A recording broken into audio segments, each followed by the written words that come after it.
What is up, everybody? This is your boy, Teran Rodriguez, bringing you another edition of Set Point. And as always, we have ourselves a jam-packed show, as we have quite a bit of volleyball to get into, such as the FIVB World Championship on the women's side. Phase 1 has completed. Now, this week begins Phase 2. Which teams are in the top 16, and what will the pools be like?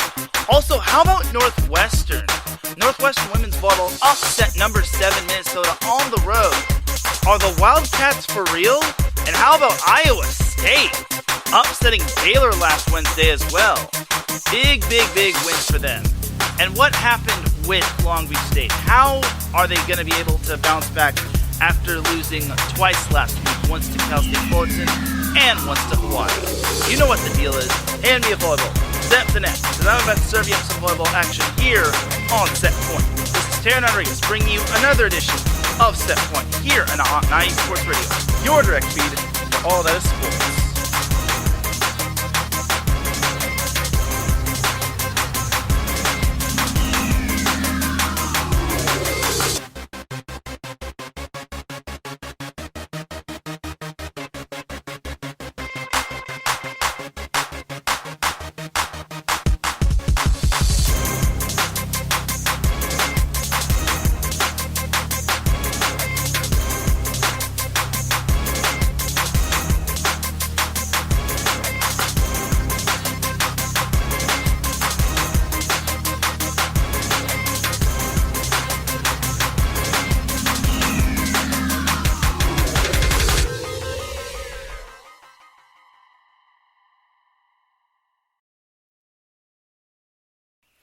And welcome all to another edition of Set Point. Thank you all for joining me on this beautiful Tuesday afternoon, Tuesday evening, Tuesday, wherever you are listening from. Either way, you have made it to episode 162 of Set Point. Without any further delay, let us get on into that volleyball goodness. But first and foremost, IE Sports Radio is what's making Set Point possible. Without IE Sports Radio, there would be no Set Point. There would be no any of these other shows. So we first have to give them a little bit of a shout out. You can follow them on Twitter and on Facebook, Twitter, Instagram, and TikTok at IE Sports Radio. You could also follow them on Facebook by typing in the word IE, then sports, then radio in the search bar. Also, IE Sports Radio has a website, www.iesportsradio.com, and when you go there, you'll see a Patreon link at the top. This Patreon link is super important because basically for $5 a month, doesn't cost too much. Maybe that's about how much you would get for a cup of coffee, maybe some lunch. You get the deal. For $5 a month, you will get a shout out from all of our shows, including Set Point, and higher tiers include IE Sports Radio merchandise, access to IESRU, the podcasting university, and a chance to be featured on a segment of our flagship show, The Defining Moment with Larry B. Because for the last 8 years, IE Sports Radio has been bringing you amazing content, ranging from interviewing legendary athletes, coaches, and other authorized media personnel, to building tailor-made shows dedicated to sports and cities all over the country. With your help, IE Sports Radio is ready to take the next biggest step, but we need your help. But regardless, thank you for all of your support, and thank you for making IE Sports Radio your direct feed for all that sports. Shout out to our Patreon supporters, Bay Area Raised Apparel, Key to the Gate, Marcus Losgreat, and a donor that wishes to remain anonymous. Without any further delay, with that out of the way, let's get on into that volleyball goodness. We'll start off with the FIVB World Championship. So, I did not talk anywhere. I did not talk a lick of this last week.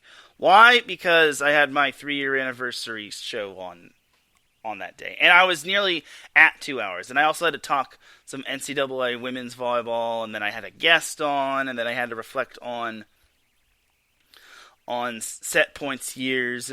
Either way, I was unable to talk about the FIVB World Championship, and I am ashamed of myself just because, well, I need to give everyone that volleyball fix in terms of all things volleyball. I don't just cover NCAA volleyball. I cover professional volleyball. I cover, like, the pro leagues. I cover it all. I even cover a little high school volleyball. But as for the FIVB, Phase 1 has just concluded. Let's just recap all the matches, starting from September 23rd. So September 23rd, we had Poland defeating Croatia in 4 sets, 25-19, 21-25, 25-23, and 25-15. We also had the Netherlands defeating Kenya in straight sets, 25-11, 25-17, and 25-11. Saturday, we had Thailand up. I wouldn't call this upsetting, but they beat Turkey in 5 sets. 17-25, 31-29, 22-25, 25-19, and 15-13. Belgium beat Puerto Rico 25-15, 25-15, 27-25, 25-15 in straight sets. And Italy defeated Cameroon in straight sets 25-10, 25-12, and 25-16. Sunday, September 25th. By the way, those matchups were on September 24th. Sunday, September 25th. Belgium defeated Kenya in straight sets 25-15, 25-14, and 25-11. China defeated Argentina in straight sets 25-23, 25-22, and 25-20. And Japan defeated Colombia 25-20, 25-22, and 25-17 in straight sets. Monday, we had Japan defeating Czech Republic 25-15, 25-20, 25-12 in straight sets. Germany swept Kazakhstan in straight sets, 25-15, 25-18, and 25-21. And then Serbia outlasted Bulgaria in 5 sets, 25-21, 22-25, 25-27, 25-21, and 15-9. Tuesday, we had China sweeping Colombia 25-16, 25-21, and 25-16. Turkey swept South Korea 25-14, 25-13, and 25-13. And the Dominican Republic swept Croatia 25-20, 25-15, and 25-21. Wait, I think I missed some. Uh-oh.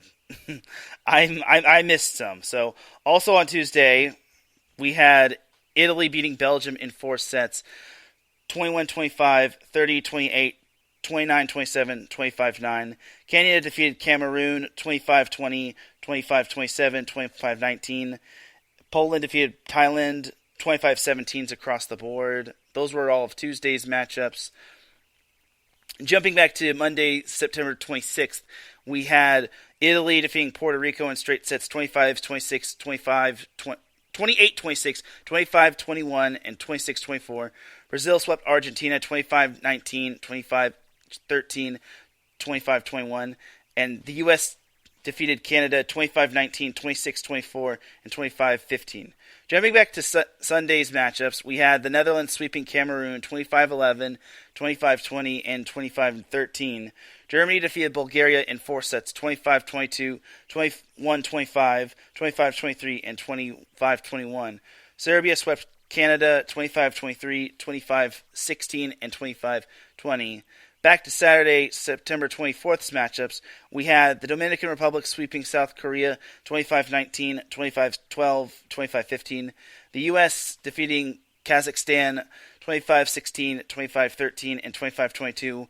And Brazil Brazil beat Czech Republic in 4 sets, 25-20, 25-16, 22-25, and 25-18. Okay, now we're fully on track here. Jumping back to Tuesday's matchups,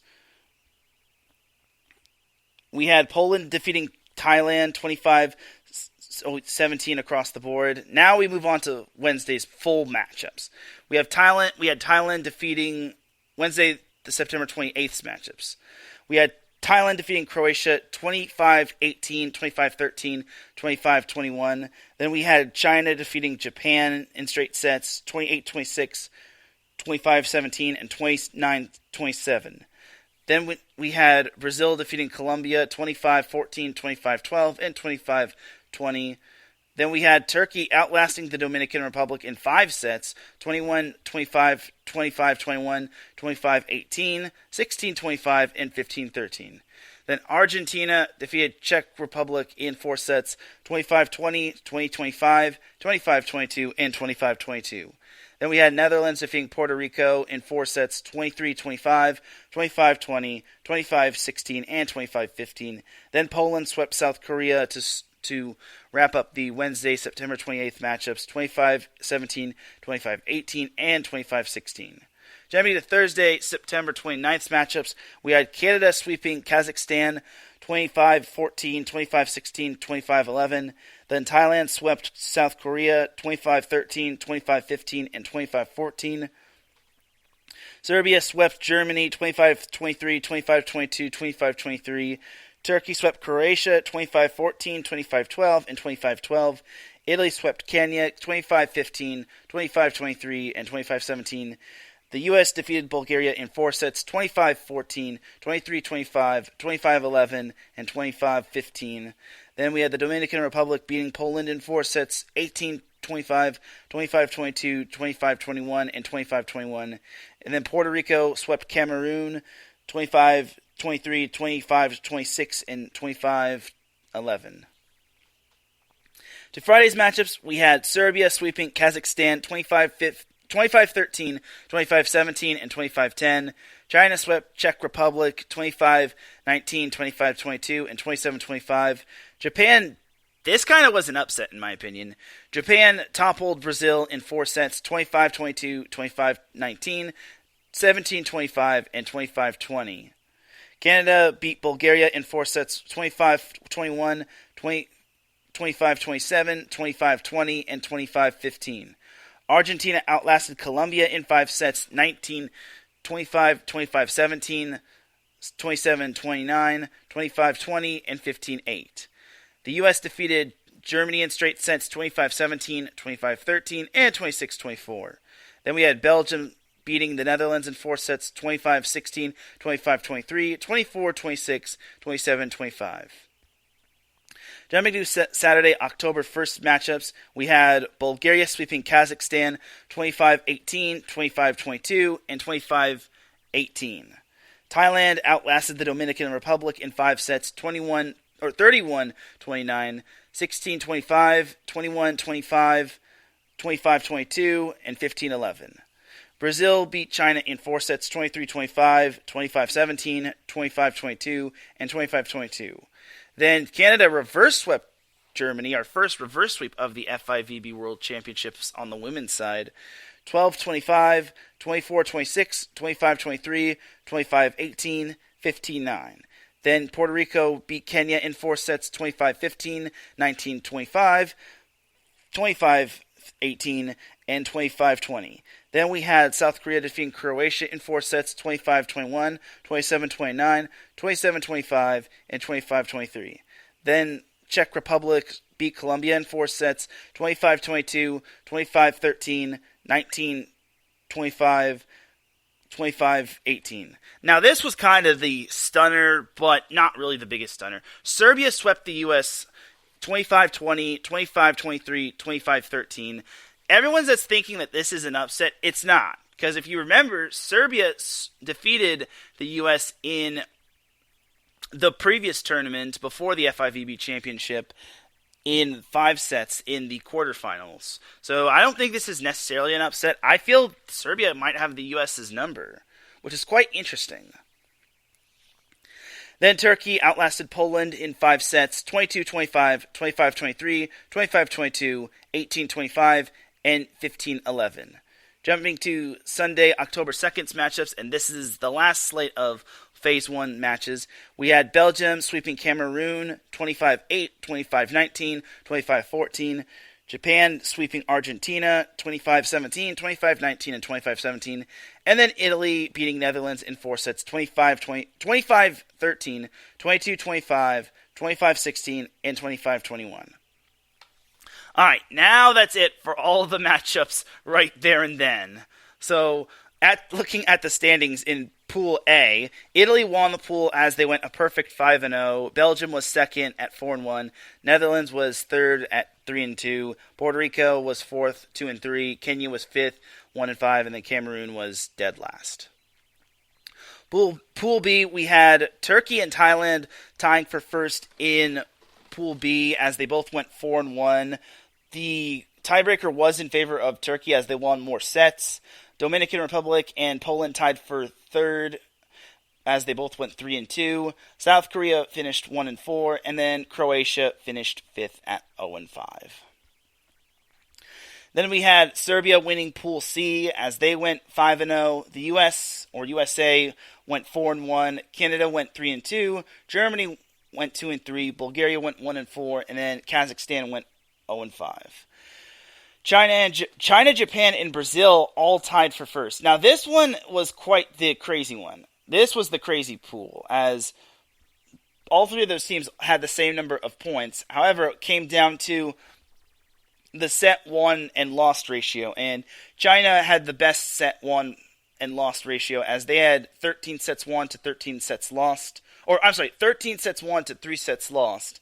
Then we had Japan with 12 sets won and 4 sets lost, and then Brazil had 13 sets won and 5 sets lost. So despite them having won more sets than Japan, they had the worst ratio of the three, and I don't think they advance. Anyway, Argentina finished 2-3, Czech Republic finished 1-4, and then Colombia finished dead last at 0-5. Pool E, we had Italy finishing at 5-0. Oh, wait a minute, hold on. Wait a sec, wait a minute, hold up.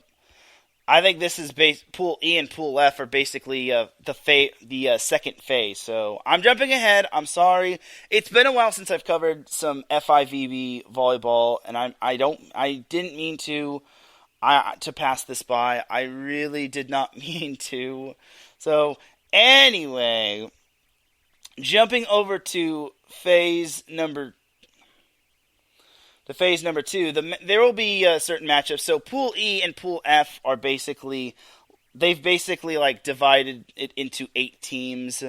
So I presume it's like the top 4 teams from each pool go into the preliminary round, as this was courtesy of Volleyball World, as they provided a nice little like breakdown as according to Volleyball World, the Pool E consists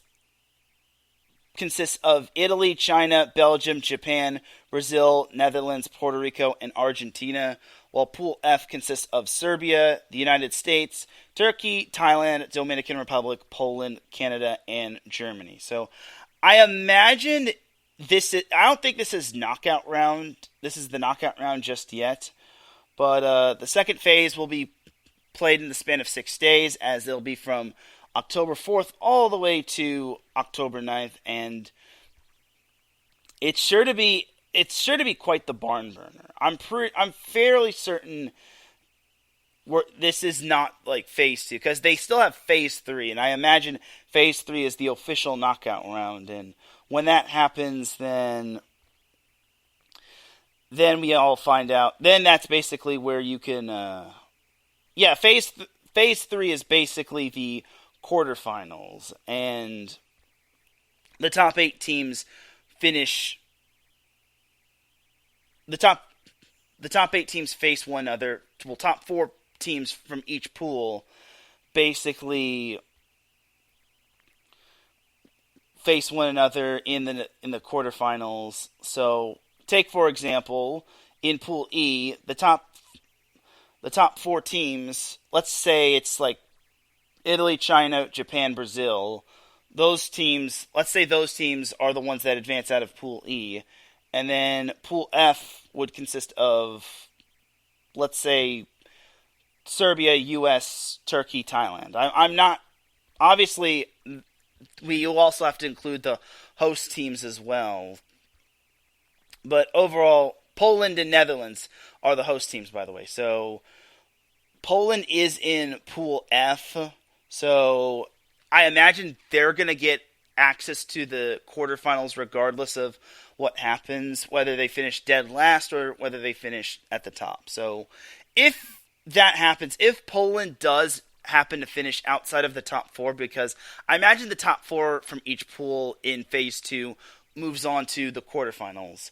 So, on that note, if Poland does finish outside of the top 4 in pool play, I imagine they'll get elevated. So, as of right now, let's say Serbia, U.S., Turkey, Thailand are the top 4. Poland would get elevated, and they would replace Thailand just because they are the host team. And then same with Netherlands. They are outside of the top 4, but since they're a host team, I imagine they would get elevated to replace the 4 seed. So in the top 4 teams in Pool E, Italy, China, Belgium, Japan, Netherlands would jump Japan, and Japan would be on the outside looking in, which would be sad. I'm not too big of a fan of that rule, but it is what it is. I understand because it's like host sites or host teams, but it just feels a little dirty just to like do one of the teams that just barely scrapped into making it to the quarterfinals and then just knock them out just because of a technicality. But it's all good. It's all good. I'm not going to speak my mind on it. It is what it is. So that pretty much does it overall. And I think that's pretty much it. Before I close this out, I do have to go over the matches for this week. And I promise you, I won't leave out anything. So starting tomorrow, because as of right now, this is being recorded on Monday, October 4th, we have Japan versus Belgium, Thailand versus Canada, Italy versus Brazil, the U.S. versus the Dominican Republic, Turkey versus Germany, Netherlands versus Argentina, and Serbia versus Poland. Wednesday, we have Thailand versus Germany, Turkey versus Canada, Serbia versus Dominican Republic, and the U.S. versus Poland. Friday, we have Serbia versus Thailand, the U.S. versus Turkey, Dominican Republic versus Germany, and Poland versus Canada. Saturday, we have the U.S. versus Thailand, Serbia versus Turkey, Dominican Republic versus Canada, and Poland versus Germany. I feel that's not the full-on schedule, but that's pretty much all I've got. That's pretty much all I got according to the schedule, but knowing my luck, it's probably the wrong schedule, and I've been hoodwinked, bamboozled, led astray, run amok, and flat out deceived, but I digress.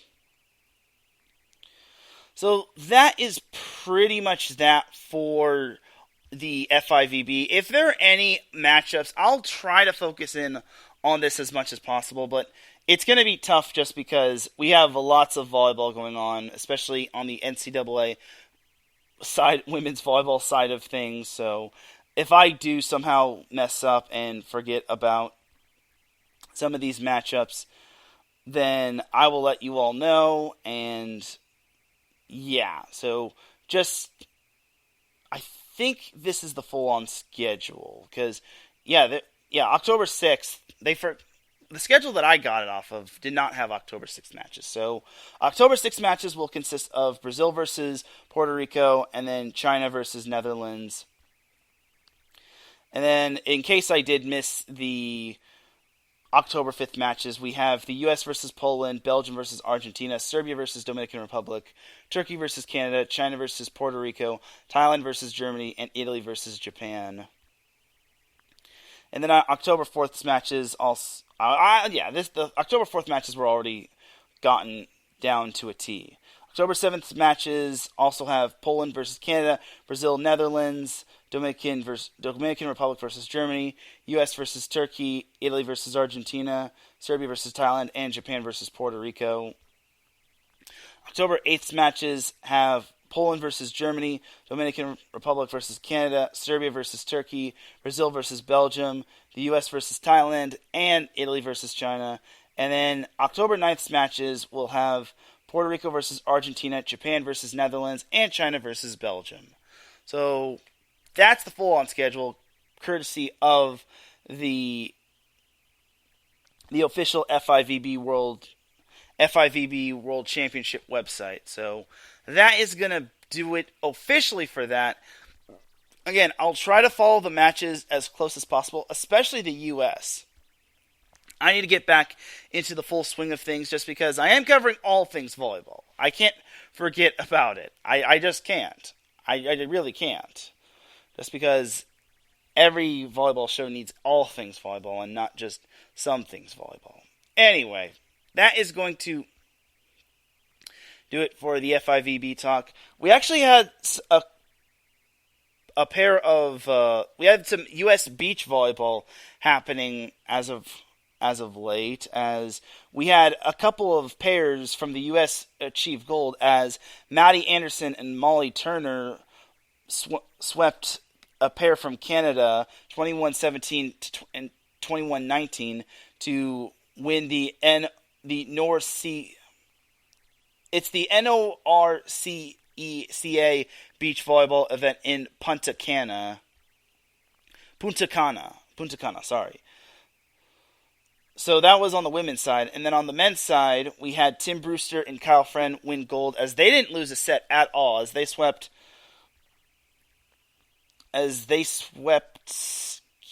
Cuba in the finals, 21-16, 25-20 for the title. So congrats to those two U.S. pairs, and that's big right there. Like, both teams winning gold in both events, not just on the men's side, but on the women's side as well. That's amazing, honestly. And overall, it just shows that I don't know how to even put it. I think it's just amazing that the U.S. won both events on the men's and women's side. And Maddie Anderson, if I recall, is currently playing beach volleyball with Florida State, which is also quite amazing. And I think for her to do it and still have some eligibility for college volleyball really shows that she is doing great things. So overall, that's pretty much it for the beach volleyball side of things. We had the AVP wrap up in terms of beach, but I think for me, I still gotta give y'all your beach volleyball fix.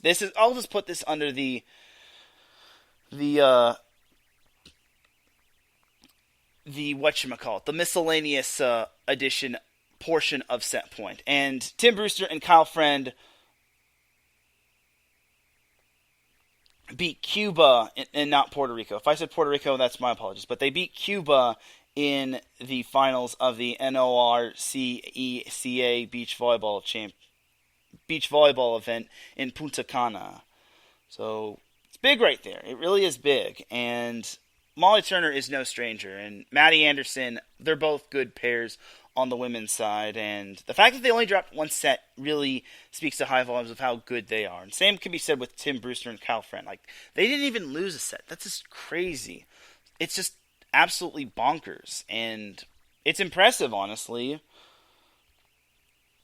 So that is going to do it for the U.S. beach volleyball side of things. Jumping over to some high school girls volleyball. So we had last weekend the Nike Tournament of Champions in some high school girls volleyball, as this was basically a national event. Like, this was basically the biggest girls volleyball tournament in the world. I think second biggest behind Durango, just because that tournament is the real deal. But as for this, we had teams from all over the United States coming. It's probably from like Texas, and then Arizona, and then Florida, and I think there were a few teams up east.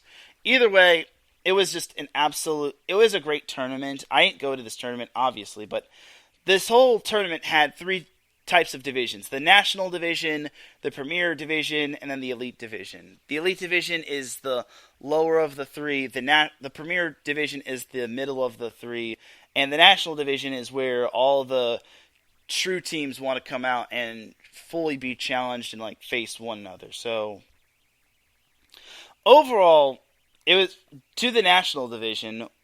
In terms of pool play, the top two teams in each pool, if you basically finished in the top two of your pool, you got to advance to the top 16 tournament, or the top 16 knockout round. Which, if that was the case, then you basically have a good team. You have a very good team. So, in terms of the teams that made it to the knockout round of the Nike Tournament of Champions, we had Cornerstone Christian of Texas, Faith Lutheran of Nevada, Corona del Sol of Arizona, Corona del Sol of Arizona, then Hamilton of Arizona, Mira Costa, which is California.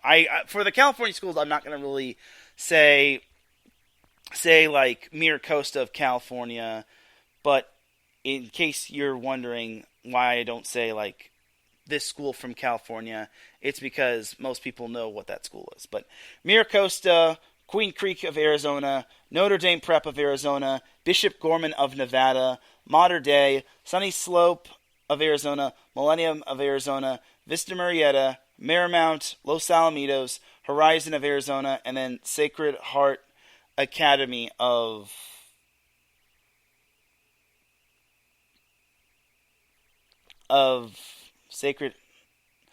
Kentucky. Sorry, like part of it was cut out, and then I found Sacred Heart of Kentucky on the lower bottom. So anyway, as for the round of 16 matchups, we had Cornerstone Christian beating Faith Lutheran, Corona del Sol beating Hamilton, Mira Costa topped Queen Creek, Notre Dame Prep topped Bishop Gorman, which I kind of think is a little surprising. Mater Dei topped Sunny Slope, Millennium beat Vista Marietta, Marymount beat Los Alamitos, and Horizon beat Sacred Heart Academy. We'll get the bottom 16 out of the way, as long story short, we had Los Alamitos finishing 16th in the tournament. It was a rough second day for Dave Huber and his program. Still got love for Dave Huber just because he is a former guest on Set Point. Unfortunately, it just wasn't in the cards today, but the fact that his team made the top 16 in this tournament deserves a tip of the cap. Vista Marietta finished 15th. Then we had... Hold on.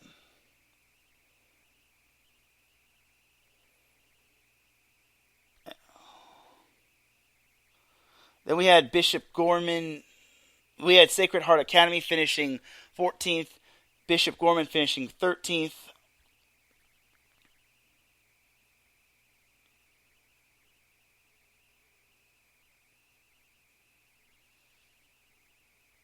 Hold on. Sorry, my apologies. So let's just go from ninth place. So just because looking at this bracket, it doesn't really give you like an exact placing of this tournament. I'm just looking at the bracket, and there's no like actual place that a certain team is placed. All I can tell you is that Los Alamitos finished 16th, Vista Marietta 15th, Bishop Gorman 13th, Sacred Heart was 14th, Bishop Gorman was 13th, Hamilton was 12th, Queen Creek was 11th, Faith Lutheran was 10th, and then Sunny Slope was 9th. So if you finished 9th, you basically won the gold bracket, which is basically the kinder version of saying you won a bracket, but you finished 9th. So it's basically like it's a glamorous consolation prize, but it's not really anything to write home about. But it still is pretty good. 9th place isn't terrible. It's just that you want to finish in the top 8. Anyway, as for the platinum bracket, or aka the quarterfinals, the true quarterfinals, Cornerstone Christian defeated Horizon, Marymount defeated Corona del Sol, Mater Dei defeated Notre Dame Prep, and Mira Costa defeated Millennium. On the 8th place side of things, we had Notre Dame Prep finishing 8th, Corona del Sol finishing 7th, Millennium finishing 6th, and Horizon finishing 5th. In terms of the semifinals, we had Cornerstone Christian sweeping Marymount, and we had Mira Costa outlasting Mater Dei in 3 sets to advance to the finals. Marymount defeated Mater Dei in the 3rd place matchup, and then we had Cornerstone Christian outlasting Mira Costa in the final. The set format was best 2 out of 3. So honestly, that's kind of how it is, as opposed to like the standard volleyball match where it's basically best 3 out of 5. Something about Mira Costa that I found out earlier today, according to Breeze Prep's article, was that Mira Costa did not have their star player, their top outside hitter, Drew Wright, who was finishing up taking the ACT, which is a huge bummer. For those of you that don't know, Mira Costa does have Wisconsin-bound setter Charlie Furbringer, but when she has her full amount of weapon, or full amount of offense, that's where Mira Costa is at their best. Believe it or not, Mira Costa actually beat Mater Dei for the first time in the Dan Odell era at Mater Dei. So for Mira Costa to pull off that win, it speaks to high volumes of how really good that they are. And they are one of the top teams in California, and I really think that the Mustangs, for those of you that don't know, Mira Costa is a very storied program on the girls' side of things. I want to say they have like 14 CIF championships, and then they have I want to say 9 state championships, and then 6 national championships back when Max Prep was probably in their olden days. So Mira Costa, bottom line, is a very storied program, as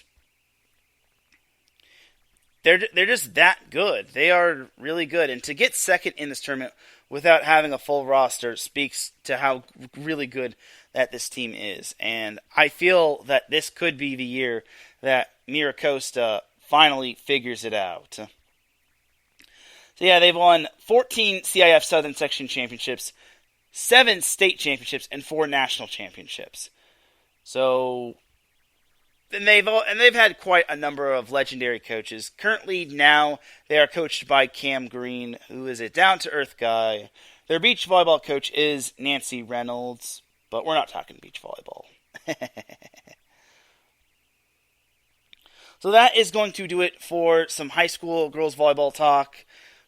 It's getting closer and closer to playoff time in terms of the state of California, and I can already tell you that Cathedral Catholic is still probably going to win the whole thing in terms of the CIF state championship, just because they're the best team in San Diego, and I was very surprised that this team did not participate in the Nike tournament. But I guess they couldn't really go to too many tournaments, just because if you exceed the number of matches you play, then you have to forfeit some matches, and then you can get heavily penalized in terms of the section committee of which you play in. So for Cathedral Catholic, it was kind of understandable that they didn't partake in the Nike tournament. I think this week they're going to be at the Redondo Power Classic in Redondo Beach at Redondo Union High School.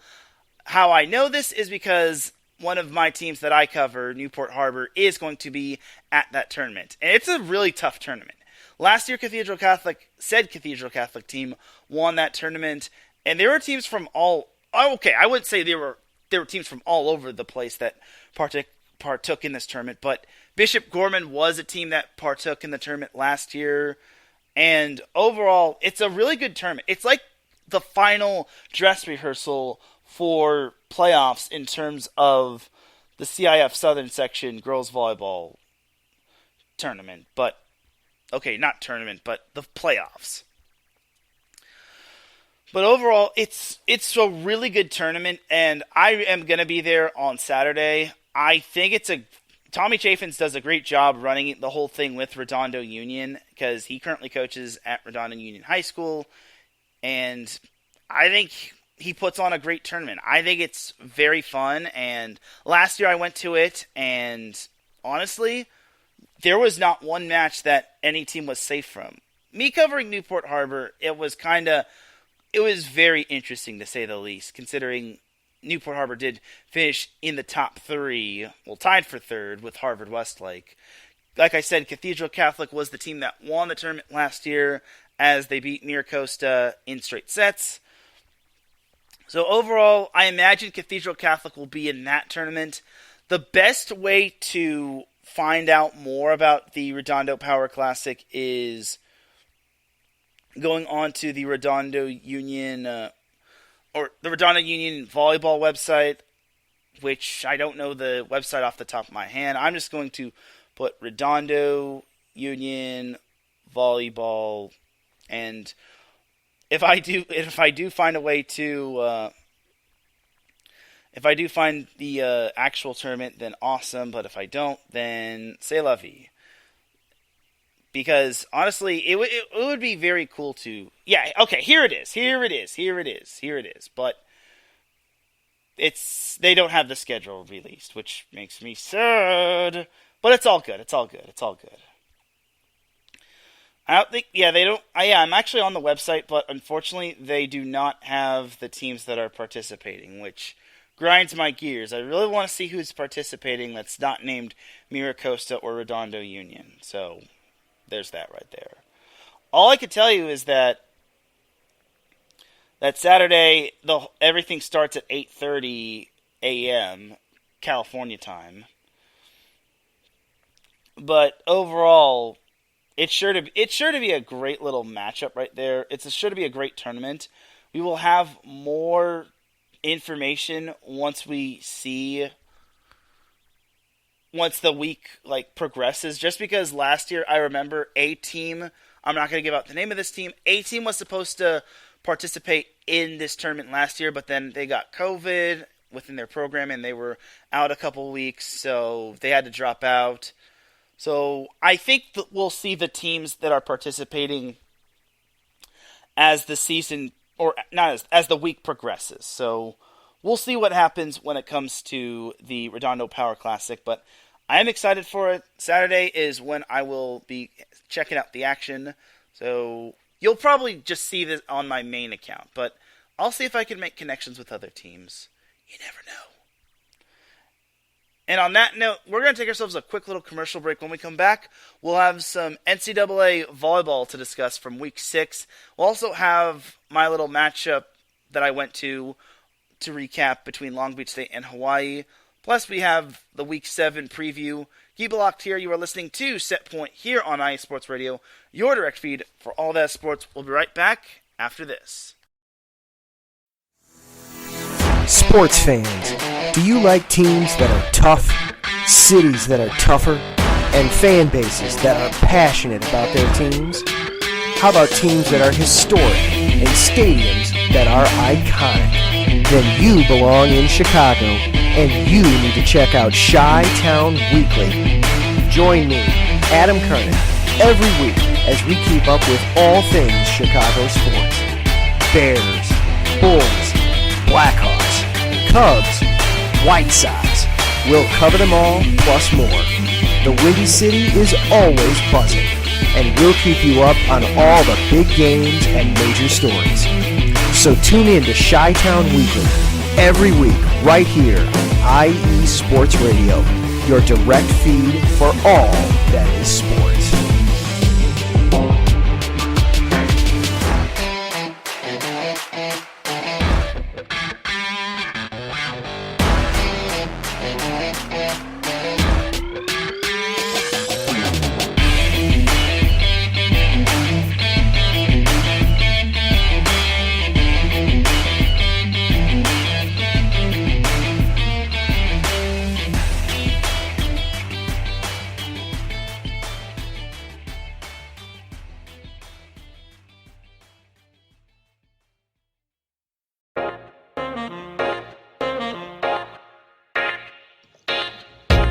What is going on, everybody?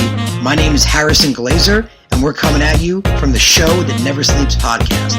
I cover the Jets, the Islanders, the Nets, and the Yankees. This is Pierre Moss, and I cover the Mets, Knicks, Rangers, and the Giants. Our show is live every Wednesday through Spreaker and a bunch of other ways to get our content.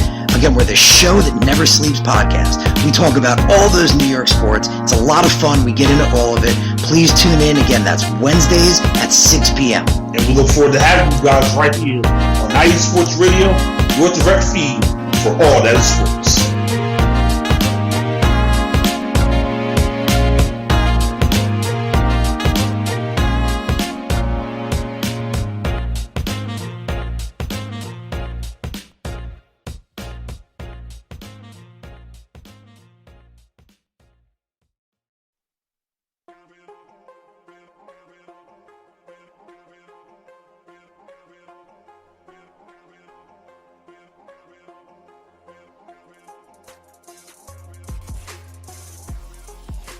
Hello, ladies and sinners. Hello, sports fans around the world. Hello, IE Sports family. This is Cale Henderson, the host of IE Vegas, the Sin City Sports Show, presented by IE Sports Radio. If you folks are interested in sports in the Vegas area, if you're wanting to have a blast for 1 hour, every Tuesday night from 7 p.m. Pacific Standard Time to 8 p.m. Pacific Standard Time, this is a show built for the Vegas sports fans, where we feature the Las Vegas Raiders, the Las Vegas Golden Knights, the Las Vegas Aces, and the University of Las Vegas, Nevada Rebels. Hopefully, fingers crossed, MLB team coming soon. Either way, if you folks are looking to have a blast for 1 hour each and every week, tune in Tuesday, 7 p.m. Pacific Standard Time to 8 p.m. Pacific Standard Time. If you folks are interested in Vegas sports news, go to our Twitter, at SinCities_IESR, and you can speak with me, the host, Cale Henderson, at Cale_Henderson on Twitter. At any time, be happy to reply. Always want to reach out to our fans. Again, the Sin City Sports Show, presented by IE Sports Radio, your direct feed for all that is sports.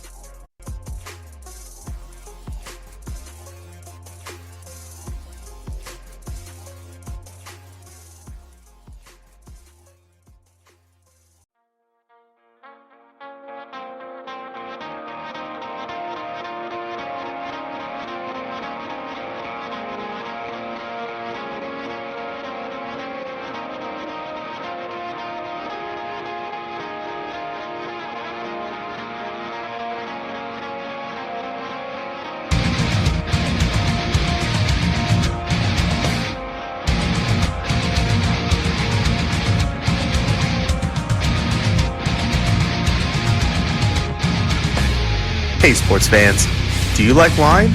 Well, we've got the show for you. This is Let's Wine About Sports, a show where we talk about wine and sports simultaneously. From the classic Cabernet Sauvignon all the way down to the grapes that you've never even heard of before. Oh yeah, we cover it all. And we'll talk about a little bit of sports as well. Football, hockey, collegiate, women's sports, it doesn't matter. We're going to talk about it all, and we're going to whine about it all. So join me Monday at 8 p.m. on IU Sports Radio, your direct feed for all that is sports.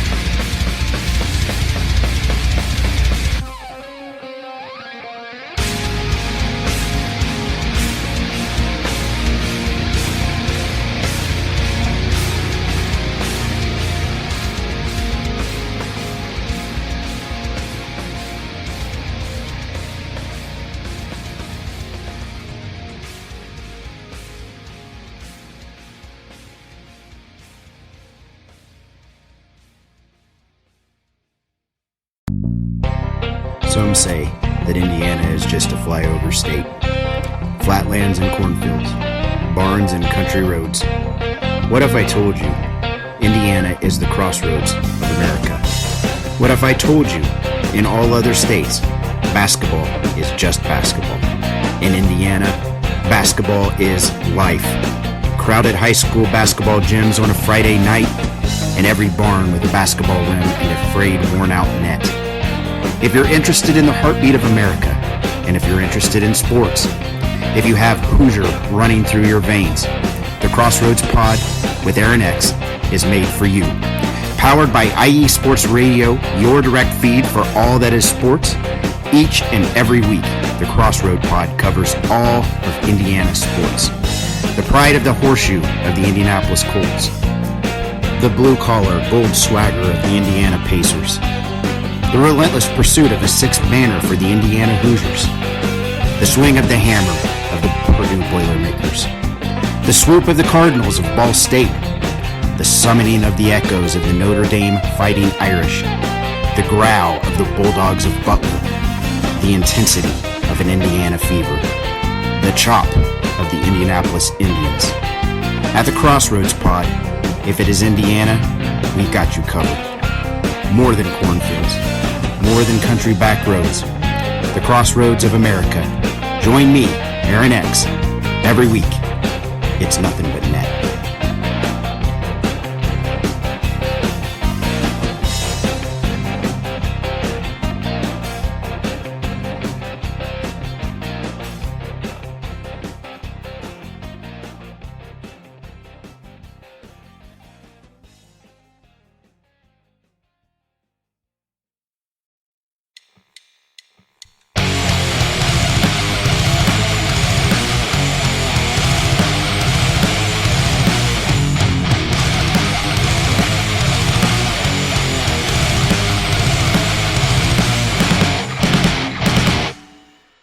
college football? And do you want to hear a college football show dedicated to all that is college football, including junior college and the CCCAA and the NJCAA, the NAIA, and the NCAA, including Division III, Division II, Division I AA in the FCS, and Division I Single A in the FBS? Well then, look no further. Join myself, Larry B., and my colleagues, Mr. H-Town Blake Henley, and Mr. Christian Espinoza, each week during the college football season for the latest in college football on 3 and Out College Edition, right here on IE Sports Radio, your direct feed for all that is sports.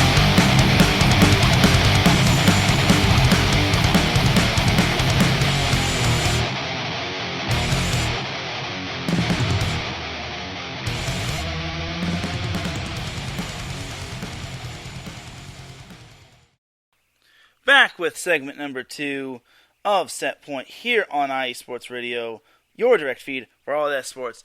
Definitely check out all of our amazing shows, such as Let's Whine About DMV Sports, the Crossroads Pod, 3 and Out College Edition, which has a new intro courtesy of myself and Larry B, and all of our amazing shows dedicated to different sports and different cities all across the world. Alright, now let's jump on into segment number 2 of our show, as we're going to try to get through this as much as possible, as I want to get y'all on your way, and I really don't want to have another, near 2-hour show. So, let's jump on into week 5. Week 6, as we had quite a bit happening. We'll start off with our stat stuffers. I only have one stat stuffer, and that is Mia Tuaniga of USC. Now, she posted a triple-double, which obviously is amazing. She had 30-plus assists. She had 10 digs, barely. And she also had, get this, 10 service aces. 10 service aces. Not kills, service aces. I'm not kidding you. She had 10 service aces. If you've seen Mia Tuaniga play, she has a wicked top-spin serve, and it is very deadly if you are not the best serve-receive team. So, overall, it was just a great stat-stuffing moment. This was on Friday when USC played Colorado, and Colorado is actually a solid team. They are not a bad team by any means. It's just that the USC, I think, is very underrated, and I think their win over UCLA was for real. I think them pushing Washington State to 5 was also for real. But back to Mia, she actually posted, this was actually a school record of 10 service aces, and it tied the second highest total in conference history, as Teresa Smith also posted 10 service aces on October 9th. Back when she was at Stanford, back in 1986. She's actually only the third player in league history to reach double digits in aces in a single match. So, overall, it's quite amazing. And in addition, Tuaniga is also the second person in USC history to score a triple-double in the rally scoring era, as she had 37 assists, 10 digs, and then those 10 service aces. Now, imagine if she was taking swings, as honestly, Mia Tuaniga is just a flat-out amazing player. And Larry B., I'm glad you're listening, because I am actually talking about USC. So, USC, they really wowed me this weekend. So, not to transition away from the stat stuffer portion, but Mia Tuaniga was my stat stuffer of the week. She basically posted that triple-double. It's just amazing that she was able to get 10 service aces. That must be killer on someone's shoulder. It's even more impressive that she was able to do it in 4 sets. Now, if the match went 5, I couldn't imagine how many service aces she had. And the match nearly went 5, as USC won the first set, dropped the second set, won the third set, and then it looked as if Colorado was going to force that 5th set. They were up 20, I think they were up 26-25, and then USC ripped off the last 3 points, and then that was it. So, it was a good win. Again, Colorado is not a bad team by any means. I just think that they don't get the respect they deserve just because their schedule isn't on Ohio State's radar. So hats off to Mia Tuaniga on achieving a triple-double for USC, the second triple-double in USC history, and the third within the Pac-12. As for USC as a whole, they really impressed me this week. They are not my team of the week, but they were very close. They were my honorable mention, as they also beat Utah on Sunday, which I thought was also a very impressive victory. It snapped a 7-match losing streak to the Utes.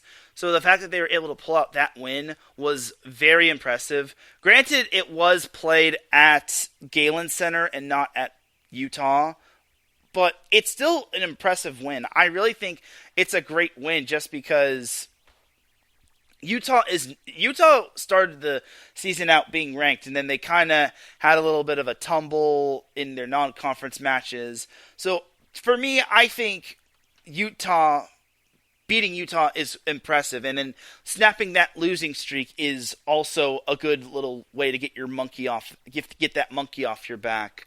And I really think USC is for real. This week, if all goes according to plan for USC, and I'm not trying to look too far down the road, I think USC could have a good shot at taking over at least some of the top portion of the Pac-12, as they still have a long way to go. They have quite a bit of tests. This week they're not going to really be tested, as they are hitting the road to Tucson and Tempe to take on Arizona and Arizona State. But next Friday, that's when we have ourselves quite the interesting matchup, as USC plays Oregon at Galen Center. That could be for first place, because currently as it stands, USC is right with a few other teams like Colorado. Can't believe I'm saying that in the same sentence. But Colorado, Stanford, Washington, those teams are all in second place. Oregon is the only undefeated team in the Pac-12. They're the only 4-0 team with that impressive victory over Stanford. It really means a lot. So USC is putting themselves in a great position. And like I said, you got to buy stock into them. Buy stock into USC women's volleyball. They are the real deal. And what really showed me that they are the real deal is that they beat UCLA at UCLA. Yes, they had one of their pin hitters got blocked by a defensive specialist, but that's just one big play. USC was able to win the match. They spoiled UCLA's their first home opener. Give USC their flowers. I think they could actually do damage. And if they beat Oregon or Stanford, or heck, even Utah again, I think they can get into the tournament. Again, they have quite the tough ending to their season, as they have Oregon, at Washington, and then home against UCLA. But overall, I think USC is the real deal. I really think that this is a team that no one wants to face in Pac-12 play, and I think this team is doing some major damage. I unfortunately cannot say the same about their counterpart UCLA, as they are... my little prediction's not going so great. UCLA lost both their matchups at Pauley Pavilion to... Colorado and Utah. Well, they lost to Utah on Friday, and then they lost to Colorado on Sunday. I was very surprised to see UCLA struggling. Granted, they do have Charity Looper back, but it's like, I thought this team was supposed to be decent at best. They have not won a Pac-12 game, but that's going to change soon. If they can't win this week, there is no hope for UCLA. I can tell you all that. But for UCLA, they really have to kick it into high gear. Otherwise, they could get left out of the tournament. They're currently 6-7. So if the season ended, they would be on the outs. They would not be in the tournament. But looking at their schedule, I definitely see them winning against the Arizona schools. So they'd be 9-7. They definitely will beat Oregon State. So that's 10-7. Oregon, that could be a challenge. I don't think they win that one. So 10-8. Stanford, I don't think they win that one. So 10-9. This is just me being realistic. If UCLA does come out swinging against Stanford and Oregon, I will gladly eat my crow. But Stanford, I don't see them winning that one. So that's 10-9. Cal, I could see them winning. They're definitely winning that one, because I don't think Cal's won a conference match in a hot minute. So That's 11-9 at Colorado and at Utah. So I'm going to base this off of Colorado having a solid team and then Utah having a solid team. So let's say they lose both those matchups. So worst case scenario, they lose both to Colorado and Utah. They're 11-11. They face the Arizona schools again at Pauley Pavilion, 13-11. Cal, 14-11. They'll win that one. Stanford, I don't see them winning, 14-12. Oregon, I don't think they win that one, 14-13. Oregon State, they can win that one even if it's at Oregon State. So 15-13. And then at Washington State, at USC. So the Oregon State win, if they beat Oregon State, let's say all that happens, they're guaranteed at least a 500 record if all goes according to plan. If they somehow lose to the teams that I think they're going to win, I don't know what to tell you about UCLA. Washington State, that's a 50-50 matchup. I think that and USC are 50-50 matchups right there, just because Washington State is a good team. And the thing about them is that I forget how many they've won in a row against unranked teams. I want to say they're actually at double digits when it comes to beating unranked teams. But if they still have that winning streak in terms of they haven't lost to an unranked team, then that could be a little scary, honestly. And Washington State does have some darn good players on their teams. And they did just push Stanford to 4 sets, but I think Washington State is still a little bit of an anomaly. They're good against unranked competition, but against ranked competition, it's a whole different story. So either way, we'll find out more about Washington State once we get further and further into conference play. I really think they do. Washington State has a good chance. For UCLA's purposes, I would hope they're able to win at Washington State. It could be a little tough, but I think the Bruins are capable. And then I know they're capable of beating USC at USC. Granted, they lost in their home opener, so I imagine they're going to want revenge on that. So we'll see what happens when it comes to when it comes to UCLA and USC and UCLA and Washington State. So we'll see what happens. I feel Washington State's very underrated, and then USC, like I said, they're vastly underrated. So time will tell when it comes to the rest of the Pac-12. I definitely think UCLA has a good chance, but time is of the essence. I think they're running out of good chances to win, and this week is kind of they have to come up big week, because if they don't, then I could already see this team missing the NCAA tournament, because their only real impressive win, looking at it from a UCLA standpoint, is against Hawaii, and they nearly lost that one too. Yeah, and that's pretty much that for UCLA, and I think that's pretty much that for the Pac-12. So now we get on to what we all have been waiting for, and that is the upsets from last week. So let's get into the upsets from last week. And before I get into that, I actually need to give out my Team of the Week award. So my Team of the Week, as you all probably saw on Twitter, is Northwestern. For those of you that don't know, last Wednesday, Northwestern was able to defeat a very, very good team in Minnesota, the then number 7 ranked Minnesota Golden Gophers, as they actually won that one at Maturi Pavilion in 5 sets. First set, Northwestern came out swinging. They only trailed really once, as they won it 25-22. Second set, Northwestern kind of fell a little. They didn't fall apart, but they got tripped up a little. Lost the second set 25-21. Third set was a little bit of a set to forget about, as Minnesota rolled through that third set 25-17. Northwestern then toppled Minnesota in the fourth set 25-20. They didn't have too many problems in that set. Then the fifth set, it was a very tight set. tightest of the 5 sets that were played.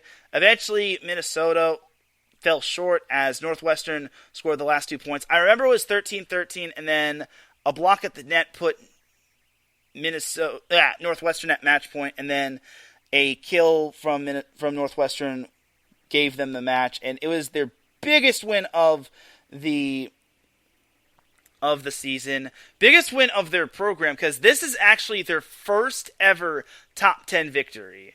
They have never beaten a top 10 opponent until now, so this is why Northwestern was my team of the week and not USC. Nothing against USC, I love the Trojans, but beating a number 7 team on the road, it's just amazing. And this Northwestern team, they're for real. I really think that the Wildcats are indeed for real. Northwestern was led by Temi Thomas Alara, who had 17 kills. Catherine Randorf chipped in 13 kills, and then Hannah Lesiak and Leilani Dodson each had 11 kills. I think Lesiak was the one that had the match-clinching kill. Northwestern, however, did not have the greatest hitting percentage, as they only hit 167. Their best hitting percentage actually came in set 1, where they hit 313, which wasn't bad. The 5th set, they actually had 10 kills out of the 15 points that they had, which is kind of impressive. But it wasn't really a big hitting night, but they did enough to win, and that's kind of what truly matters. They outdug Minnesota 77-69, as Megan Miller had 22 digs in that department. Lesiak and Alexa Rousseau each had 13 digs, and Ellie Stinson added 11 digs in that department too. In terms of blocking, Northwestern had 12.5 blocks as a team compared to Minnesota's 15, which is still good. I don't think it's bad by any means. It just was like a defensive battle, because when you face Minnesota, your defense has to be better than their defense. Otherwise, or your offense just has to be clicking on all cylinders. Otherwise, you're going to be at the mercy of Minnesota's blocking and Minnesota's digging. Minnesota was led by Taylor Landfair and McKenna Worker, as they both had 16 kills. I actually did find out the actual pronunciation of McKenna and her sister's last name. So I was pronouncing it Wercher, but it's actually Worker. So my apologies, Minnesota fans. Don't throw your tomatoes at me. Jenna Wennes had 12 kills, and then Carter Booth added 9 kills. As a team, Minnesota hit 216. Their best hitting percentage was surprisingly in set 1. They didn't, much like Northwestern, they didn't have a good hitting night. As I'm sorry. Set 3 they hit 400. I'm sorry. I can't really read numbers. Their best hitting percentage was in set 3. They hit 400. Set 1 was also a good set, but it was won by Northwestern. And then the 5th set they only hit 43, which is no bueno. In terms of digs, they were led by Wennes, who had 18 digs. CeCe McGraw added 16 digs, and Milani Schaffmaster added 15 digs to go along with her 45 assists. So, overall, it just shows that Northwestern is indeed the real deal. So it wasn't too bad of a week for Chicago sports. I understand the Bears lost, and then the White Sox saw Tony La Russa step down, even though I think that's more of a good thing, but I digress. But see, Northwestern has some good things happening. Chicago, Northwestern women's volleyball has your back. Jumping on over to the rest of the upsets, also on Wednesday, we had... Oh, wait. It was actually... Hold on. Wait a minute. Hold up. I forgot to mention that the win over Minnesota was actually a long time coming for the Wildcats, as that was basically... it had been quite a while since Northwestern had beaten Minnesota, as looking back at my notes here, Northwestern's last win against Minnesota prior to Wednesday was on October 5th, 2014. So they were long overdue for a win. So I really got to tip my cap to to Northwestern on pulling out the win on the road, mind you. And then also in terms of upsets, we had Iowa State taking down number 13 Baylor in 4 sets. That was actually their first win since November 23rd, 2016 against the Bears. So I really thought that was quite the win for Iowa State. And Iowa State is a solid NCAA tournament team. I just don't think that they've been on everyone's radar, as the first set, they never trailed, won at 25-22 despite a little late comeback from Baylor. Second set, there were 15 ties. That's all you need to know. I'm kidding. 15 ties, but then Iowa State started to pull away late in the set. Something I like to call the red zone of volleyball is when you hit 20 points. That's basically when you basically got to go super fast and leave your opponent in the dust. The midway point of a volleyball set is probably 15, which that's kind of the reason why media timeouts are a thing, just so they can give teams a little bit of a breather, because that's basically the halfway point. Unless you're the NVA and then you use 16, but I digress. Anyway, Iowa State won the second set 25-20. They're up 2-0 in the match. Baylor knows this, and they have to come out guns a-blazing. They do so as they win set 3 25-20. Then in set 4, there were 11 ties and 6 lead changes, but at the end, Iowa State was able to pull it out, winning set number 4 25-22 and pulling off the upset on its home floor. It was quite the impressive win for the Cyclones, as Iowa State was led by Eleanor Holthaus, as she had 20 kills. She hit .410, which was quite impressive. Soleil Thomas added 15 kills with a hitting percentage of .407. And as a team, I also should mention that Maya Duckworth added 9 kills, along with Gabby Grayman, who also had 9 kills. As a team, Iowa State hit .315. They also outdug Baylor barely, 57-53. They also outblocked them 11-8, which isn't too much, but it is what it is.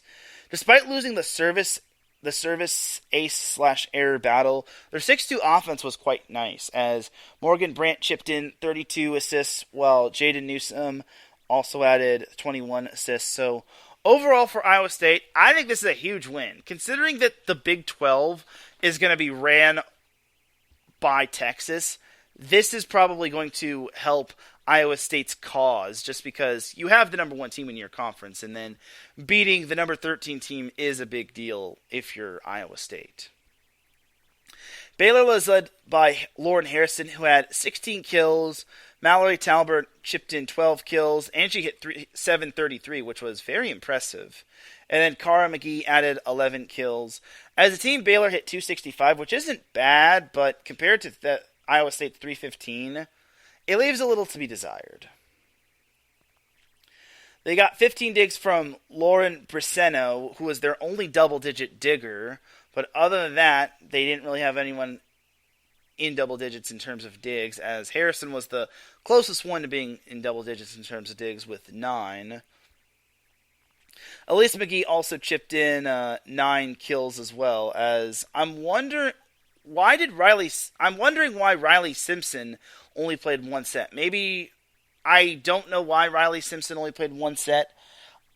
I really don't. Maybe she was injured and then she just didn't have it fully. So monitoring Riley Simpson is going to be my little homework assignment. So that's kind of my little thing right there. But it was still an impressive win for Iowa State, as the Cyclones really showed that they are making a good push for the NCAA tournament. And if they finish above 500 and they don't have too many bad losses, I think they're golden. Last upset of the week was Mississippi State defeating number 23 Arkansas in straight sets.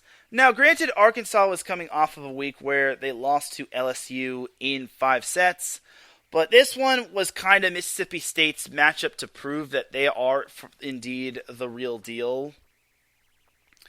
As Mississippi State was led by Gabby Waden, who had 16 kills, and she hit .400, which was very impressive. Shania Cromartie added 14 kills and a hitting percentage of .324. Lauren Myrick had 13 kills and a hitting percentage of .357. And as a team, Mississippi State hit .319, which I thought was impressive. Here was what really broke Arkansas. Mississippi State had 66 digs compared to Arkansas's 48. You're not going to win matches if you're getting outdug by like that, as Lily Gunter had 19 digs, while Cromartie had 14 digs, Myrick had 13 digs, and Gabby Coulter chipped in 10 digs. Coulter was the one that led the 5-1 offense with 43 assists. As for Arkansas, they were led by...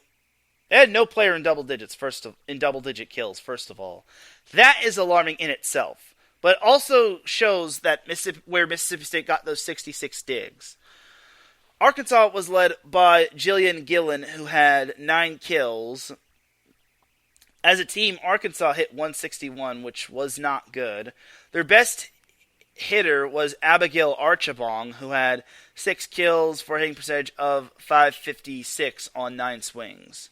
In terms of digs, Courtney Jackson led that category with 13, while Gracie Ryan added 10 digs.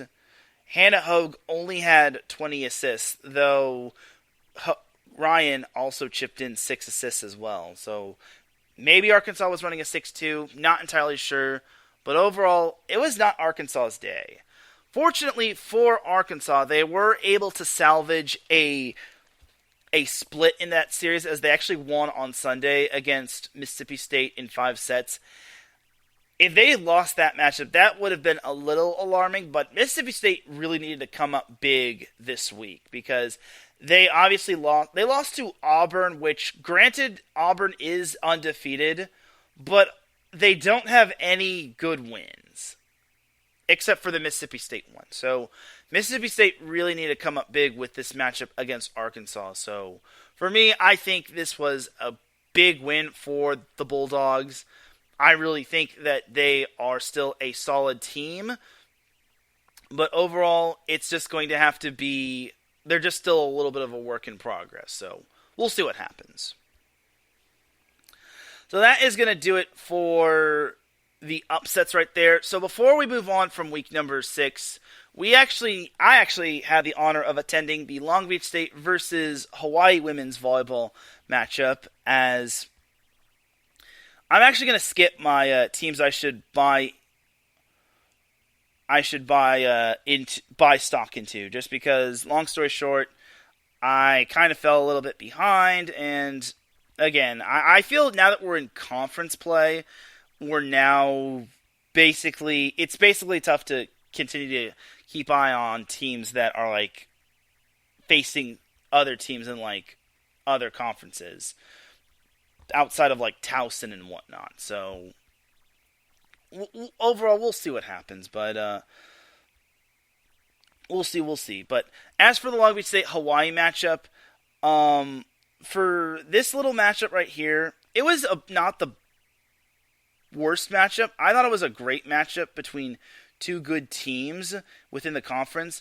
The problem is with Long Beach State is that, well, Long Beach State lost before that matchup. They actually lost to Cal State Fullerton in 4 sets last Tuesday. Now, granted, Tuesday matchups are a little tricky, as they also lost on the road. They hadn't really had a home conference matchup. But overall, it was just not a really good... It was a matchup to forget in terms of the Cal State Fullerton matchup. But for Long Beach State, they could have done a little bit better. They could have done a much better job in this little matchup right there. In this little matchup against Hawaii. But before I get into that, before I get into that little matchup, we gotta jump into the Cal State Fullerton matchup. Long story short, Long Beach State dominated the first set, and then the second, third, and fourth set, they kind of had a little bit of trouble against the Titans, which it's like, uh-oh. So overall, it was just not a good little matchup, and honestly, they could have played a whole lot better. They didn't quit. Like, they actually could have been... It could have been a whole lot worse in terms of losing these sets, but overall, it was just not a good matchup. It was just very bad. It was a bad loss. Part of me really thought that they looked ahead.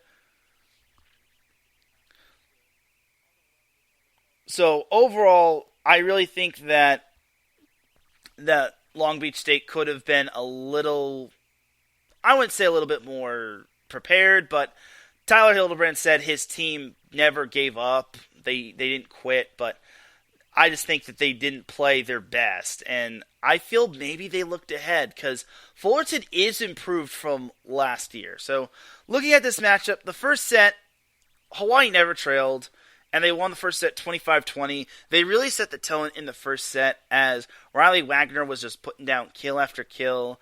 Amber Igide was also doing her thing, as well as Kayleen Alexander. Second set, Hawaii only trailed once, and now I think that was like 1-0.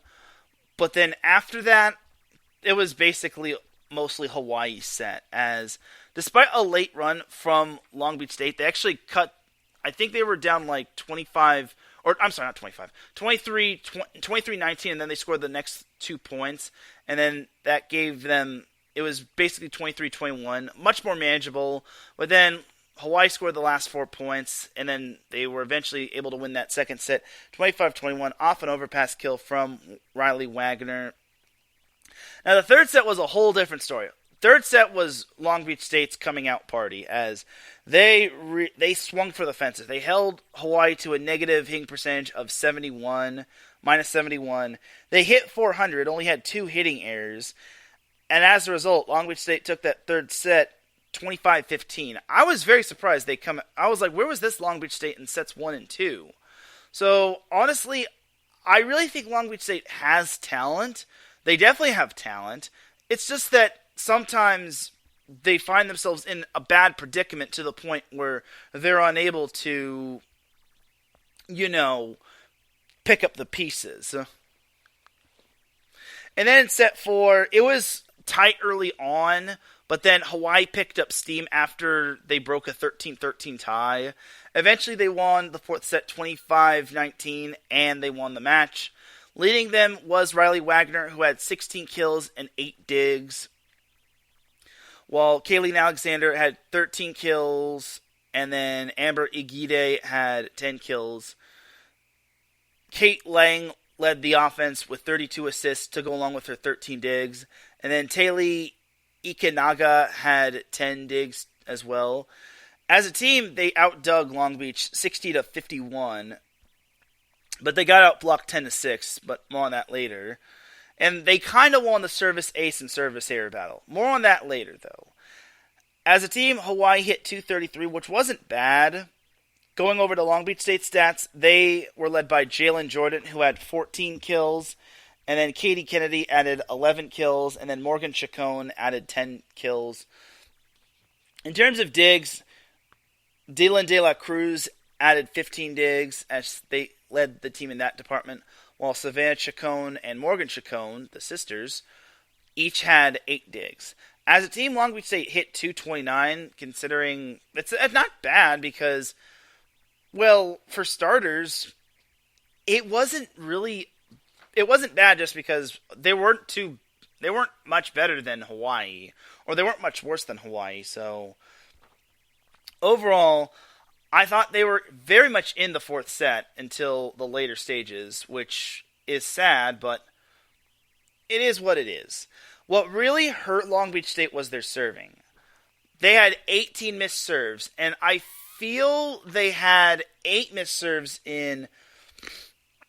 What was it? Was it 8 missed serves in set number 4? I'm not entirely certain, but overall, it was... I said that Long Beach State kind of won the service ace, service error battle, but not by much. Hawaii was no better in terms of serving, as they only had 1 service ace compared to 13 missed serves. Long Beach State had 2 service aces and 18 missed serves, which, it's like, you can't win battles when you're missing 28 serves. But I did bring that up in the press conference, as basically you can't win matches. It's just serving is so essential. And by the time set 2 was done, Long Beach State had missed 10 serves, and they missed 6 in that second set alone, which you look at that second set, they only lost by 4. Take away those 6 service errors, and it might be a whole different perspective. Same can be said for set 1, even though they would have been only down 1, but I digress. So overall, it was still a great matchup. The attendance for tonight's matchup was 2,276, and according to Long Beach State's Sports Information Director, Lindy Zamora, that was actually the most in attendance since 2016. So it's been a long time coming since we've seen Long Beach State have a big-time women's volleyball matchup. Granted, and I don't mean to sound sexist when I say this, granted the men's matchup between Hawaii and Long Beach State always draws in a big crowd. However, Tyler's biggest goal is to have like 8, 9, maybe 10,000 in the stands. And then they're going to try to get like 1,000, maybe 1,500, 2,000 or more as the season and as the Tyler Hildebrand era continues. I really think Tyler Hildebrand has this team going in the correct direction. I just think that it's going to take a little this year. When it comes to conference play, they eventually dip when it comes to facing the conference opponent, their conference opponents. This always seems to happen. Like this happened last year. Long Beach State looked very interesting after they took down a ranked San Diego team in 4 sets. And then their conference opener, their first 2 conference matches, they wound up losing to Cal Poly in straight sets, and they lost to Bakersfield the night after. And then eventually the wheels kind of fell off, and it led to Joy Mackenzie Furbringer's firing, which was very sad. I digress on that, though. So this is kind of looking like the same running theme. I don't think Tyler Hildebrand's going anywhere. I think they're not going to fire a first-year head coach. Absolutely not. And he's the perfect fit. Like, you look at some of these players like Callie Schwarzenbach, who transferred from Nebraska over to Long Beach State. Tyler is one of the reasons why she transferred. And I don't mean to say that in a negative way, and this is no diss to Nebraska, but it's like Tyler had a huge influence on her as a volleyball player in college. And then Zaina Meyer also has a nice little connection. The setter, she has a nice little connection with Tyler Hildebrand. I really think this Long Beach State team can be something good come the near future. It's just that this year it might be a little... It now looks like things might be a little too... How do I say this in terms of not being mean? It might be outside of their grasp when it comes to possibly winning the Big West Conference. And it's sad because I think this team had a lot of potential with some of its players with its current players that returned from last year, and then the transfer players that it got from the transfer portal in the offseason. So anyway, I'm rambling along. I actually caught up with Hawaii women's volleyball player Riley Wagoner following the match as I interviewed her and we discussed Hawaii's win over Long Beach State. So here's my post-game interview with Riley Wagoner. I'll be quick with you.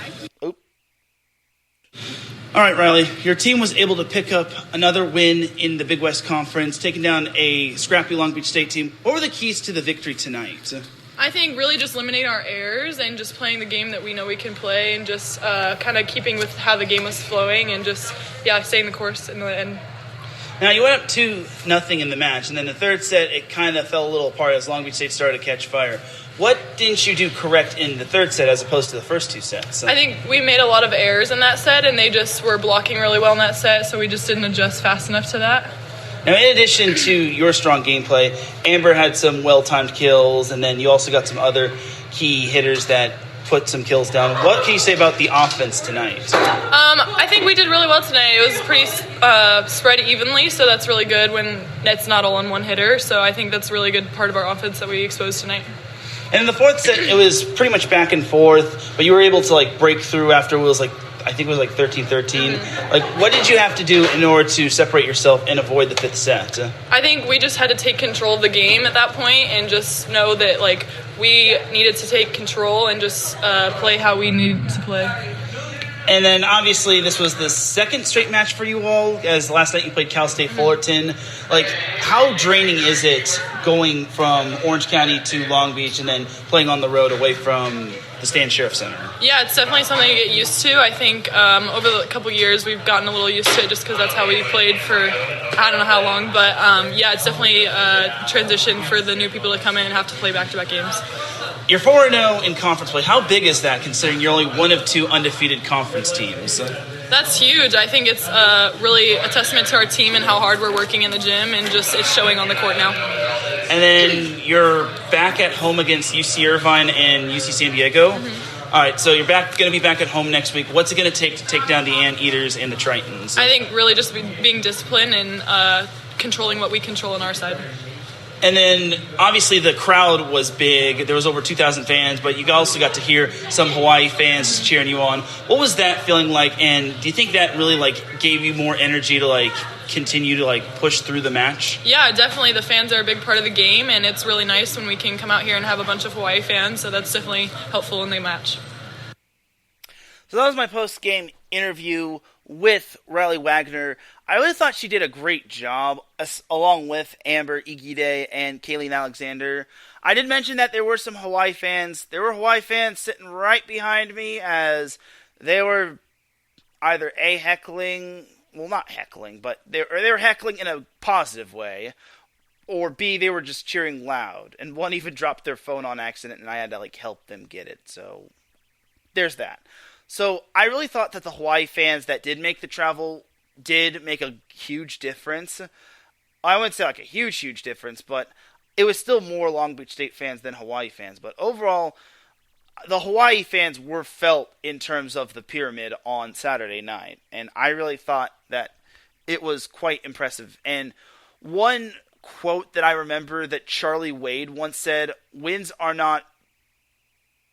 I think I'm blanking on the quote off the top of my head, but the quote from Charlie Wade was, wins are not for fans, it's because of them. I think that's the quote that he one time told me, but fans really do make the impact, especially since they're traveling from state to state. They're the only out-of-state team from the conference that has to go to, like, California, and then vice versa when it comes to, like, all the other California teams in the Big West Conference. So I actually caught up with Hawaii women's volleyball coach Robyn Amo following the Long Beach State matchup, which saw Hawaii win in 4 sets. All right, Robyn, your team was able to pick up a big road win against your rival Long Beach State. What were the keys to getting the win over Long Beach? I think just being disciplined on, what we needed to do on our side, strategy-wise. We knew it was going to be a tough atmosphere and situation because, obviously Long Beach is a good team, defensive-wise, offensive-wise, and just kind of playing our own game. Kaylin and Riley led the way in terms of kills, but you also got kill contributions from Amber. What can you say about the offense and how it was productive tonight against a stout Long Beach team? Well, I think it can be better. That's my one thing. I think it can be better. Set choices and placements of sets. I think it could be better. I'm happy with the win, but definitely I think our offense could definitely be better than today. And then you're heading back to Stan Sheriff Center to take on UC Irvine and UC San Diego. The Anteaters are vastly improved, and you don't know what to really expect from San Diego. What's it going to take to continue to be undefeated, as you're one of two teams that are undefeated in conference? Yeah, I don't think the thing is being undefeated. I think each game we just go in and we just got to play our own game. Like, everybody's going to be good. Everybody's going to be scrapping, against each other in the Big West. Everybody. There's no, like, one team is here, one team is there. I feel like everybody's, pretty good and decent, and everybody's going to play each other well. And I think it comes down to who can make sure that we make sure we do what we need to do on our side. Any other Okay, go ahead. Any other standouts from tonight? I thought Kendra usually only plays in the back row. I think she did well, in the front. coming up with a couple kills and just, doing blocking and setting up correctly. I think Milana did an awesome job coming in, sitting on the bench and coming in only on that fourth set and getting some blocks and just setting decent balls. I thought Riley did a good job. Not getting flustered, if not passing. Like in the third set, she missed a couple of passes. I thought she did a great job of staying even keel in her game. So that's my post-game interview with Robyn Amo. Appreciate her and Riley Wagoner taking time out of the night following the match, as I understood their little situation, and I made the interviews quick and painless just because they needed to get back to the hotel, as the following morning they had to fly back to Hawaii. So for me, I really think Hawaii looks very impressive. The scary thing about Hawaii is that they could be better offensively, and Robyn Amo basically said that. I really think that this Hawaii team hasn't really reached its full potential, because you look at Hawaii. They played a very tough, not very tough schedule, but they had a rocky start to the season, as they obviously lost to a decent Texas A&M team. San Diego and Pitt, they got swept in. They eventually had to pick up the pieces. They lost a heartbreaker to UCLA. They split their matchups against USC. I think this Hawaii team is right where they, not like right where they need to be, but I think they're close to being where they need to be. I think this Hawaii team is going to continue to get progressively better. And the Big West Conference is all on notice, because their slow start to the season, that was because of some stout competition. It was not because Hawaii was not good. It was because they played some darn good competition, and that's the competition that teams like Hawaii need to face in order to be successful and to have a good RPI, because RPI rankings did come out. But I'm not going to get fully into that, as we're actually going to wrap up, and we're going to get into the top 25, as we're going to wrap up Week 6, and, well, actually, no, that is the end of Week 6. So, on to Week 7, we have the top 25 of today. This came out at 12 p.m. noon Pacific time. So, 25 through 21 consists of Western Kentucky at 25, Michigan at 24, UCF at 23, Rice at 22, and Creighton at 21. 20 through 16 consists of Pepperdine at 20, Kentucky at 19, Marquette at 18, Baylor at 17, and Washington at 16. 15 through 11 consists of Florida at 15, BYU at 14, Penn State at 13, Oregon at 12, and Minnesota at 11. 10 through 6 consists of Georgia Tech at 10, Pitt at 9, Stanford at 8, Wisconsin at 7, and Ohio State at 6. 5 through 1 consists of Purdue at 5, San Diego at 4, Nebraska at 3, Louisville at 2, and your number 1 and still number 1 team in the AVCA Division I Coaches Poll is Texas.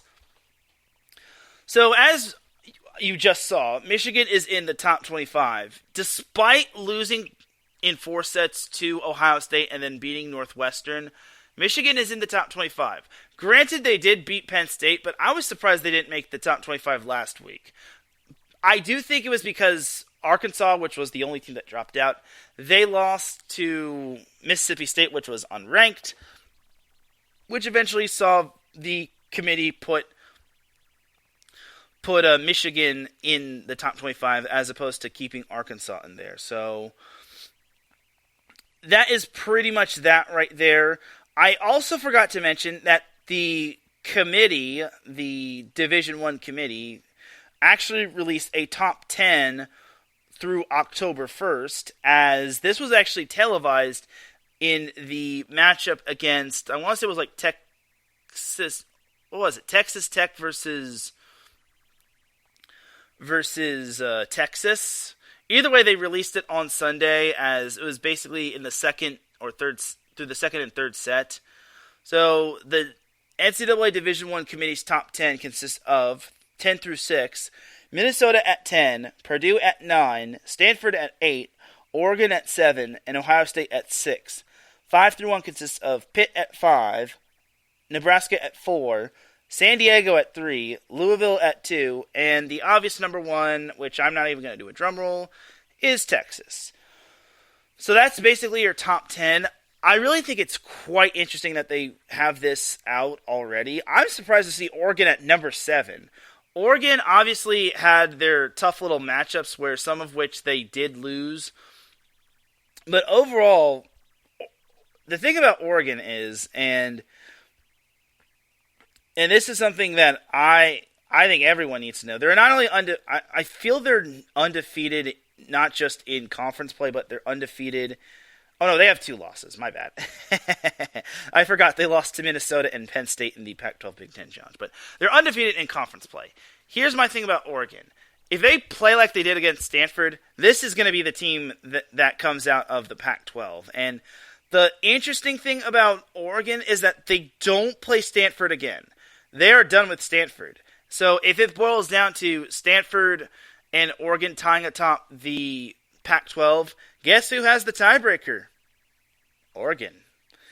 So this is going to be quite interesting for Oregon going forward. And I really think they have the potential, because obviously they have Brooke Nuneviller, and they also have some other good pin hitters. I think they have a freshman who is super legit. So I really think that this Oregon team deserves to be number 7.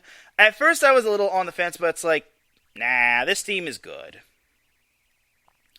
And then San Diego being number 3 speaks to high volumes of how good this team really is. Granted, it's obviously consisting of a lot of transfers, and then obviously Grace Froling, who is in her senior year. She's definitely good. She was Conference Freshman of the Year her freshman year. Katie Lukes is back for her 5th year. Annie Benbow, that's the libero who I'm thinking of. Annie Benbow, she's actually nearing the all-time dig leader, and I actually do know the all-time dig leader. So Annie Benbow is doing her thing at libero. If she continues to have high dig games or high dig matches, I really think that Annie Benbow could be the all-time dig leader. Might be something I'm willing to dread, because I do know this player, I do know the current all-time dig leader at San Diego all too well, but it is what it is. So that is that for all of week 2. So jumping on into the matches to watch for, I only have 4 matches to watch for in terms of the sneaky good, notable, and definitely noteworthy category. So we'll start with the sneaky good matchups. We'll start on Wednesday with number 15 Florida at Tennessee. So for Tennessee, this is kind of their little chance to prove that they are the real deal. I definitely think Tennessee is a good team. I saw them play. They obviously split against Texas A&M, but I think that Tennessee has to prove themselves for real. I think this is their perfect opportunity. That's because they're not going to get too many opportunities to face ranked teams and boost their resume to possibly making the NCAA tournament. So this little matchup at home could be quite the little humdinger, as one of my friends once said. Also in the sneaky good category on Friday, we have number 12 Oregon at Washington State. So Washington State, as I've mentioned, they are vastly underrated. They're really good against unranked competition, but against ranked competition is kind of another story. I think they can stand up to Oregon, though. Do I think they can beat them? That remains to be seen. But Washington State, I think, is vastly underrated. Jenna Magladova, I think that's her last name. I apologize if I mispronounced it or I messed up on it. But Jenna Magladova, she is very good. I really think she's good. And Pia Timmer continues. I think she's still playing on that team. Pia Timmer is also legit at the setter position as well. On Saturday, we have LSU at number 15 Florida. So this, to me, I think is another prove me that you deserve to be in the top 25 matchup for LSU. They beat Arkansas and Kentucky. If they beat Florida, this would be quite the upset. Florida already lost to South Carolina, not this past weekend, but the weekend before that. So I really think this is Florida's chance to make up some ground, because from what I'm seeing, I really think that Florida could possibly win the SEC.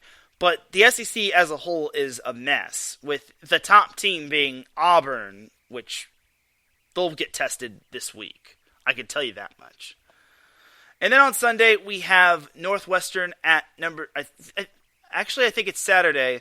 Northwestern at Ohio State, number 6 Ohio State. So good news for Northwestern. They are the real deal. The bad news is, can they really prove themselves at Ohio State? I want to say Northwestern also plays, what's their face, Rutgers on, what is it, Friday? Either way, this Northwestern team has a big task on their hand. They play on Friday, and this matchup is actually on Sunday. Sorry, this was actually thrown together kind of at the last minute. But Northwestern at number 6 Ohio State on Sunday. I think this is a sneaky good matchup just because Ohio State has to prove that they are still top 10 material, and Northwestern has to prove that they are indeed for sure deserving to be ranked. Northwestern is literally knocking on the door to be ranked, and I think that they're getting closer when it comes to being ranked. Notable matchups, in my opinion, number 11 Minnesota at number 24 Michigan. This is on Friday. This is Michigan's chance to strike while the iron's hot. This is their chance to prove that they deserve to be ranked. This is a big week for Michigan. Let me tell you that much, just because they are literally going to get tested quite a bit this week, as Michigan also, in addition to facing Minnesota, they also face Nebraska. I think it's Sunday, I want to say. Or no, they actually have Nebraska the day after. So this is quite the two-game homestand for Michigan, as that's tough, dude. You have to face Minnesota one day and then Nebraska the other. Thankfully, they're at home, but for Michigan, this is their big chance to prove that they deserve to be ranked. Do I think if they lose, they'll get bumped out? I don't think so. Unless, of course, we see an upset. Then we'll see them probably bumped out. Also in the notable category, we have number 19 Kentucky at Arkansas on Friday and on Saturday. So this is another prove yourself that you deserve to be ranked matchup for Arkansas. They disappointed me as they lost to LSU and they also lost to Mississippi State. Now if they beat Kentucky, they could prove themselves to being one of the top teams in the SEC. I really think they do have a shot against Kentucky. It's just that they all have to basically be on the same level. They have to basically be on the same page. All those players have to be on the same page. No ifs, ands, or buts about it. For Kentucky, if they want to win the SEC, they can't afford too many not-so-good losses. Granted, the LSU loss wasn't too bad of a loss, but losing at home does not do you any favors in terms of your confidence. And as I mentioned in the Nebraska-Michigan matchup, that's another notable matchup to watch for.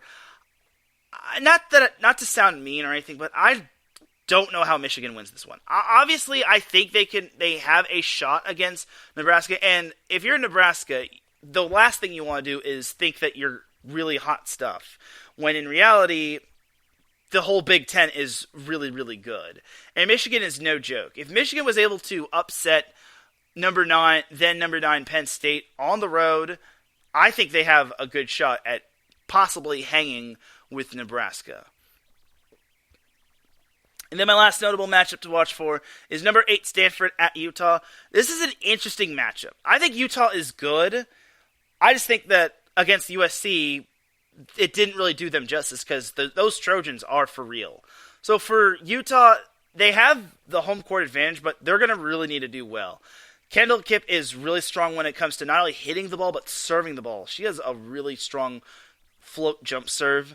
And it's not just her in terms of getting kills. They also have Sammy Francis doing it big. Katie Baird has also done well. Aaliyah Rubin, my prediction, Aaliyah Rubin gets Pac-12 Freshman of the Year.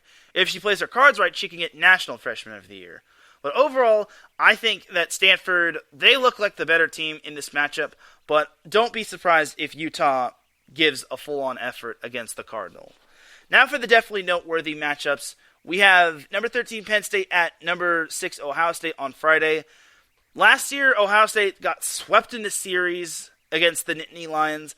I really think that the Buckeyes need to prove themselves because this is a big weekend for them. They need to prove that they deserve to be in the top 10, and they need to also prove that their tough schedule is paying dividends. As for Penn State, they just got to get themselves off the mat, and they have to basically go out there and win on the road. It's going to be a little tough, but it's definitely doable. And then also in the definitely noteworthy matchups to watch for is number 7, Wisconsin at number 5, Purdue. This is on Saturday. This is my match of the week right here.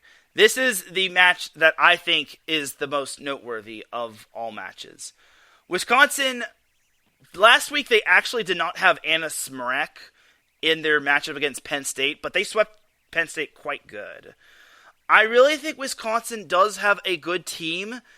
I don't know how long Anna Smrek is out for. I imagine she'll be back soon, so we'll see what happens. Purdue is really flying under everyone's radar. I think Purdue is a very good team, and they're really showing it. Everyone thought they were going to take a step back with Caitlin Newton and all the other players that transferred. Nope. Purdue is the real deal, and they could really prove themselves if they beat a team like Wisconsin. They're definitely going to want to prove themselves when they play Nebraska, that's for sure. That's kind of their big bad boogeyman. Jumping over to the ACC, we have number 9 Pitt at number 10 Georgia Tech. This will be on Sunday. So this matchup is a very fun matchup. Oh boy. Pitt with all their firepower with Juliana Dalton, Courtney Bazzario. What's this? Oh, I'm blanking on the setter's name. Rachel Fairbanks, that's her name. They have a lot to prove in this matchup. They're heading to the ATL to take on Julia Bergman, Bianca Bertolino, and all those other talented Georgia Tech players. I really think this matchup kind of favors Pitt, but don't count out Georgia Tech. Georgia Tech is the real deal, and I think Georgia Tech, they hung tough with Louisville last Sunday. I think they can really hang tough with Pitt. Do I have a clear-cut winner in this matchup? No. Do I think it'll go 5? Perhaps. I really think that this could come down to, I think every set could be decided by 5 or less. That's kind of my prediction right there. And then my last definitely noteworthy matchup to watch for is number 12 Oregon at number 16 Washington. So this is the big matchup that could decide the Pac-12. This is where Oregon really has to prove themselves. If they win this matchup, I'm just going to say it right now. If Oregon wins their matchups this week against Washington State and Washington, they're my team of the week. No ifs, ands, or buts about it. I really think Oregon is definitely the real deal. They're number 12, so normally they are favored, but I feel they're kind of an underdog. Granted, it's probably because, well, they've had some up and down matches, but they're really proving themselves on why they're still undefeated in Pac-12 play. This is kind of their big test. If they could beat Stanford, there is no doubt they could also beat Washington, but Washington is very good.